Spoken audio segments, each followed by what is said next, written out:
If Allah has accepted you, how do you know? That's the last question. You know how you know? Your life changes. That's how you know. Your life changes. When you go for Hajj, it's easy to fulfill the Hajj, but how do I know my Hajj was accepted? I will know it if I come back and things have changed in my life positively. When you fast in Ramadan, your life changes, you're forgiven and all the sins are wiped out. How do I know that Ramadan was accepted? When Ramadan exits and you know your life has changed. Something good has happened here. There's a good vibe. I'm now going to the mosque all the time. That's a sign Allah's forgiven you.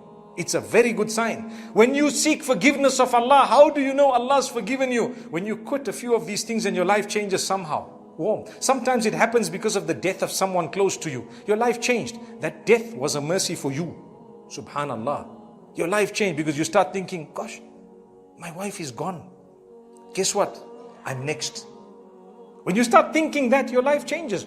Look forward to the day that you're going to meet with Allah. And Allah Almighty will bless you in a billion ways. Look forward. It's going to be the best day. The best day. Because we're trying. We're packing away our salah. We're packing away good deeds. We're cleansing our hearts. We're removing hatred, malice, jealousy, envy, etc. against others from our hearts. You got a clean heart and you're trying to worship Allah and you're constantly seeking forgiveness. You don't need much more than that. You're a human. You're a mu'min. You believe in La ilaha illallah Muhammadur Rasulullah sallallahu alaihi wasallam. And you're trying very hard. Allah says, you did it. You have succeeded. That's what success is. May Allah subhanahu wa ta'ala grant us all Jannatul Firdaus. We are human. We commit sin. We falter. Don't lose hope in the mercy of Allah.